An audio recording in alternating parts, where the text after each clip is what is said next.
You're listening to Cattails. Hi, I'm Kat and you're listening to Cattails. He's played with Ozzy Osbourne, Alice Cooper and Megadeath. Now drummer Jimmy DeGrasso chats to me about Black Star Rider's transition from Thin Lizzy, what it's like touring, and tells me all about their new studio album, The Killer Instinct. This is the one with Jimmy DeGrasso. Thank you very much for agreeing to talk to us anyway. Sure. It's an honour to be able to sit down and have a chat with you, so I'm pleased about that. Thank you. Yeah. Just wanted to really catch up with how the last 18 months have gone, really, since the transition from Thin Lizzy to Black Star Riders. How do you feel it's gone? It's gone fine. As we've just been busy. I mean, it's been interesting because, like you said, we were here in this venue about a year and 3 months ago, and we've been working non-stop. We toured. Last time you saw us was like the UK tour, and then we were off for a few months. Then we did the United States for a couple months, and right from the United States, we came over to Europe, did the festival season through August, and we were, riding during the time we were touring. We had a couple weeks off, and September 1st, we started, the end of August actually, we were in Nashville. We started pre-production for the record, and we did the record all of September, and in October and November we had sporadic dates over in Europe and the UK, and we basically had off most of January, and then it's been right back. We haven't really had much time off. We've been going non-stop, whether it be touring or rehearsing or writing, so we kind of work, pretty much around the clock, with a couple weeks off here and there. So, but it's going well. Grueling schedule. Yeah. Do you enjoy that, or do you think sometimes, do you know what? I've had enough now. Give me some time off. Leave me alone. Go away, you fans. Yeah, sometimes it's a bit much, but it's like it's always a double-edged sword. As much it's hard to be away from home. Yeah. Once you're home too long, you kind of get, wow, I wish I was out playing. Yeah, sure. So no matter where you're, there's like a sense of uneasiness about where you're doing and where you are, because when you're at home, you wish you were playing. But the only problem about, with your craft is you can't really do it at home. You have to leave home to do it. Absolutely. So, and then of course when you're out here touring and playing every day, of course I enjoy the playing and I enjoy the company of everyone around me, but I also miss home. Yes. So no matter what, there's sort of like an easiness about it, or an unfulfilled thing. But it just goes with the territory at this point. It's just, it is, I hate to say it, it is what it is. I mean, it's the sacrifices you have to make to do what you love doing. Yeah. But that's okay. There's worse ways of making a living. And yes, as people keep reminding me, Yes. So, it's like, oh, really? Oh, you had to tour for a couple months. Oh, I had to go to work. I'm like, all right. Yeah. All right, never mind. Sorry I said anything about it, You can't win, can you? No, really? your friends will keep you in perspective real quick when you say anything to them, so. But they don't realise what hard work it is, though, isn't it? You do have to have some stamina. You're on to Europe next, aren't you? And then we've got America in there as well. You've just come back from Japan or something. It's quite a lot on. Oh, yeah, I forgot. I did Japan. You forgot? You missed that. I don't even remember that. That's so far in the past, I'm already like, oh, yeah, Japan, that was like a year ago now. So, yeah, but that's what it's like, but that's what you have to do. And you have to stay fresh in the public eye, too. Of course, absolutely. There's only a handful of bands that can disappear for 2, 3, 4 years. Yeah, absolutely. And that's after 30, 40 years of work. So so everyone's different. But no, we like it. We still enjoy doing it. If we didn't enjoy doing it, we just wouldn't do it. No. So no, it's been great. That's good. So you're co-headlining today with Europe. Yeah. So how does that feel for you guys? Because it's a different kind of audience you've got there between the two bands. Is it about creating a new audience for yourselves individually, or do you think there's some synergy there between the two sets of fans? I think there's definitely some synergy between the two sets of fans. I think honestly, we could have done it by ourselves. They probably could have done it by themselves. We have some mutual friends. They said, why don't you guys go out and do a short tour together? And not so much, it wasn't beneficial in any other way than it was just giving the fans like a good package. Sure. Because we don't make any more money, we don't make any less money. And I think it's the same thing for them. We just thought, what? Let's just do something different. Yeah. I think what we will do, obviously, next time through the UK, there's some news I can't really talk about because that's it sounds really good. No, I know. I tell you. I'll turn this off later, and we can touch it later. But it's to me, it was like with some people. There's a lot of stuff going on, and there's a lot of tour packages. We thought, what? Why don't we just do something that's like it's not a very long tour, but let's just do like a co-headlining thing, and just to give the kids, the people, just a more bang for their pound. Yeah, so to speak, absolutely. That can't be a bad thing in this day and age, can it, either? Yeah, so that's good. And we can always come back here in 6 months and do the run again. Yeah, sure. By ourselves. So yeah, we just thought it was a good idea because, like I said, we have some mutual friends, and I said, well, you guys should do this. So it's worked out fine because we all get along fine, and there's really no egos, but it's very compatible, So and it's been good. I think some of their fans have I've talked to some of their fans I really didn't know you guys, so I just went out and bought the new record. And I think that's maybe the same thing with some of our friends. I wasn't really familiar with Europe, but I went and bought the new record. Yeah. So I think from that standpoint, it's sort of been beneficial. And so far, it's been well received, this tour, hasn't it? So it's obviously working. That's good. Yeah. And are you introducing some fans now to the new music, the new album, the Killer Instinct? Just fresh off the press, really, isn't it? Yeah. So we'll be playing some of those tracks tonight. I'm assuming you will be. Yeah, we've been doing 4 or 5 of those already. And, 2 of them have already been heavily played on BBC 1 and 2, so they're getting a lot of radio airplay. Yeah, So I've the people heard. Great. So it was funny because the other day we were driving around in the van or something, turned the radio on, and it was us. And then, a couple of weeks ago, because I'm usually in the tour bus, so I got in the van to go somewhere, going to the store, and turned the radio on. It was us. The 2 times I turned on the radio in the UK. That'll do. I know, that's great. It's like, it's us again. Yeah. So it was brilliant because they've been very supportive. So from that aspect, it's been going really well. And, and obviously the people know the 2 singles. But I've been watching, because they're knowing the other songs now, which it's only been out 3 weeks. So it's but the same thing happened last time. I remember we were playing Donington on the first tour. Yeah. And the record literally been out about 3 weeks. Yes, yeah.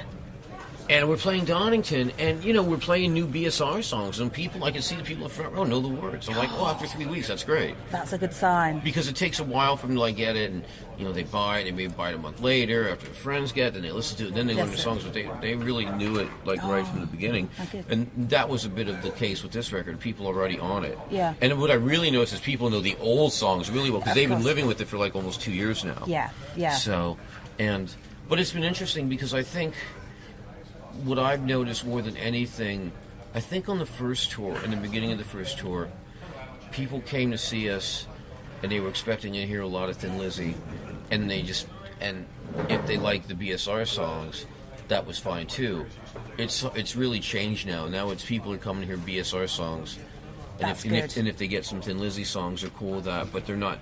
They think it's cool, but they're not They don't think they shortchanged if they don't. No, not at all. And I think it's really interesting because the whole thing has sort of gone full circle. Because the first tour we were doing about, I don't know the percentage, but I think it was about a half and half. We're doing probably half of each. And obviously with 2 records out, we have to support now. The Thin Lizzy catalog is reduced a bit, and people haven't said a word, and it's been still going over fine, which is great because we don't want to distance ourselves from it, but at some point we have to stand on new material, and that's what we have. 2 years of new material now, as opposed to just here's some Thin Lizzy songs that you've known for 30 years with a few new BSR songs to it, because that's not it anymore. Yeah, no. So that you're really coming of age, isn't it, really? The band is actually now in its own right, known for its own songs. People are coming to see you guys rather than the legacy, which, of course, the legacy is always going to be there. It will be there, and which is great. It's a great problem to have. Yes, it is, isn't it? Which a lot of bands don't have, do they? I know. It's funny. It's like I got a friend from another band texted me last night about 4 a.m. I wish you would remember the time difference. Yeah, between the States and England. Anyway, he's like, "Isn't that cool?" Because he said, "New record is really good, and I've listened to it. It's getting a lot of good reviews in the States as well. And isn't it cool you get to do your own songs, and then you get to throw in Thin Lizzy songs?" I said, no, it's very cool. It's a great best of both worlds. Yeah, it is. It's a great luxury to have. Yeah, it can't be bad, can it? No. So how's the new album going so far? I mean, it's only been out a few weeks, hasn't it, really? And people are already knowing the songs, and you're saying about it being on the radio. The last one was really well acclaimed. It went down well. Do you expect this one to be as well received? I think it has been actually better received, because I've been reading. Yeah, it really has, and I don't really read everything. No. But I have to be aware of it, and I've been getting stuff sent to me, and I know it's charted considerably higher than the last one, and I can't tell you the exact number, but it was top I don't know what it was in the UK. You'd have to look for you do your research. I'll do my research. I'm not Don't you sure. worry. I know it's higher than the last one, and it's getting more airplay, obviously. And I think a lot of the reviews I haven't found a bad one, and and I think the people who are listening to it are understanding it now. It really has evolved into its own creative entity because the last record, to a degree, was really written to be a Thin Lizzy record. Because that's before the whole name That's change. right. And the album was already written. Sure. And then, okay, let's change the name came afterwards. Yeah. So this wasn't written with any sort of set sort of parameters of what we usually the record needed to sound like. Yeah. Now it didn't need to sound like anything. It needed to sound like us. Yes. So it didn't need to pay homage to the past or anything like this. It needed to sound like the five of us. And that's all it was. Yeah. And so, and it's funny because when we did the record, we did it, and we recorded it. We got with Nick, and we were in Nashville, and we were recording. And under normal circumstances, which we always just fail to actually acknowledge, you're supposed to record things and do demos, and you're supposed to send them to the record label. Yeah. Yeah. Or management. And we didn't send anybody anything. We just went in the studio. So we're like a week or two in, and we're getting emails and texts. Hey, how's it going down there? It's going great. Okay, what are you doing? So doing a record? Yeah, I know that. Are you sending anything out to anybody? We're like, no. No. And they're like, oh, okay. Well, when do we get? When do we? And I have to give our label credit because some labels would completely have a freak out because they're writing a check for this, and you just go off on your own and do what you want. So they're like, when do you expect to send us something? Well, when we get around. When we're finished. Yeah, when we're done. And they're like, what? So about a month or 3 weeks in, we had enough roughs with lyrics and melodies. And most of the recording was done. One night, we sent some stuff to our management, some stuff to the record label. And I was thinking at the time, what if they hate it? What if it's just, what if we, and I didn't think that was going to be the case, but I was just like, worst case scenario. And of course, the next day they were like, they were all dumbfounded. They just couldn't believe how good it was.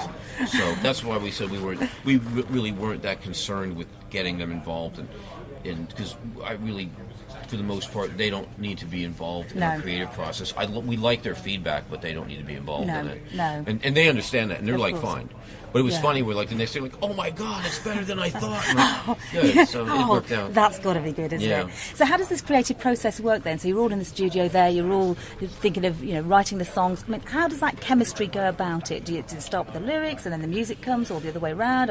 It's usually musically. What usually happens, someone's got a lick. It's like every band I've ever worked in usually starts with a guitar lick or a melody line, and I could tell you, it's funny, Finest Hour was written in Cambridge. I could tell you it was the first day of summer rehearsal. We walked in, and Ricky was playing, or Damon was playing a chord structure, and Ricky just sang something over it. And it was it sounded like somebody else, it's very so-and-so. And I started playing drums to it. I'm like, wow, that's actually really cool. And that's how things start. And then Scott came in, and he's like, hey, that thing you guys, what is that? He's like, oh, it's some new thing we're working on. He said, wow, that's really cool. And that's the way most things come up. And then they'll sit around for a month or two. Yeah. And then someone will also add to it, or Damon and Ricky will come up with another idea, or Scott will throw something in.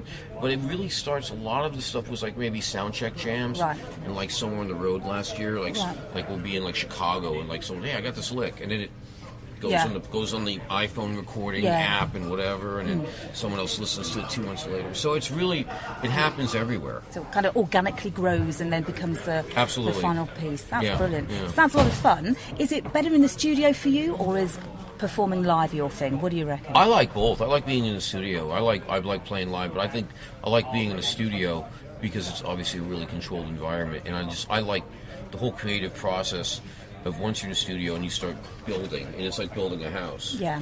And I like being around it all. Even after the drums are done, I like listening, okay, let's change the guitar tone. Let's change the effects on the lyrics. On the vocal.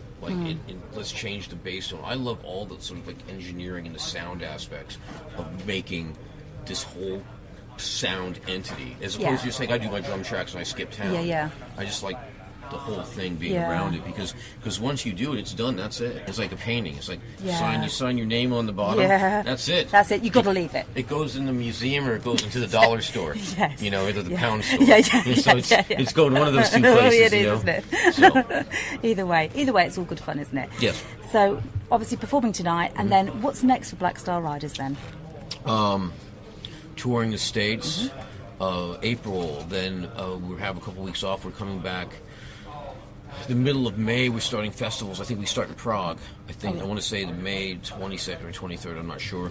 And then some more festivals. We've got Germany. We're going to like Morocco.